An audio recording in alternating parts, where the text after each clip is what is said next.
Hi hello నమస్తే అండి. మీరు చూస్తున్నారు సిఆర్కే వీడియోస్ 16. ఈరోజు వీడియోలో మనం మదనపల్లికి సంబంధించి దిగుమతి ఏమాత్రం వచ్చింది ఎట్లా అనేసి అయితే ఈ వీడియోలో తెలుసుకుందాం.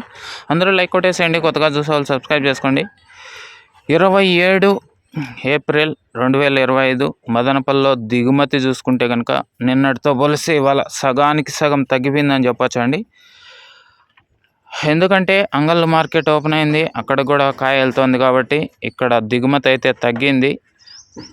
దిగుమతి తగ్గడానికి ధరలు కూడా ఒక కారణం అని చెప్పచ్చు. ప్రస్తుతానికి మదనపల్లిలో దిగుమతి అయితే నిన్నటితో పోలిస్తే సగానికి సగం తగ్గిపోయిందండి. ఇంకా నిన్న టాప్ రేట్లు మదనపల్లిలో 210, అలాగే అంగళ్ళు 250, మొలకల చెరువు 170 రూపాయలు. ఇవి నిన్నటి ధరలు. ఇంకా మదనపల్లికి సంబంధించి దిగుమతి సమాచారం అయితే సగానికి సగం తగ్గిందండి. ఈ వీడియోకి ఇంకా లైక్ కొట్టుకున్నా అంటే లైక్ కొట్టేసేయండి, కొత్తగా ఎవరైనా చూస్తుంటే సబ్స్క్రైబ్ చేసుకోండి. అలాగే నిన్న మొలకల చెరువుకి వెళ్ళి మీకు డైరెక్ట్గా అక్కడ వీడియోస్ అయితే చూపించాను. చూడకన్నా అంటే ఎవరైనా వెళ్ళి చూసేయండి. థ్యాంక్ యూ ఈ వీడియో ఎంతవరకు చూసినందుకు. బాయ్. మళ్ళీ వీడియోలో మళ్ళీ కలుద్దాం. ఈరోజు ఏం రేట్లు పోతాయి ఏమి ఎట్లా అనేసి. Thank you.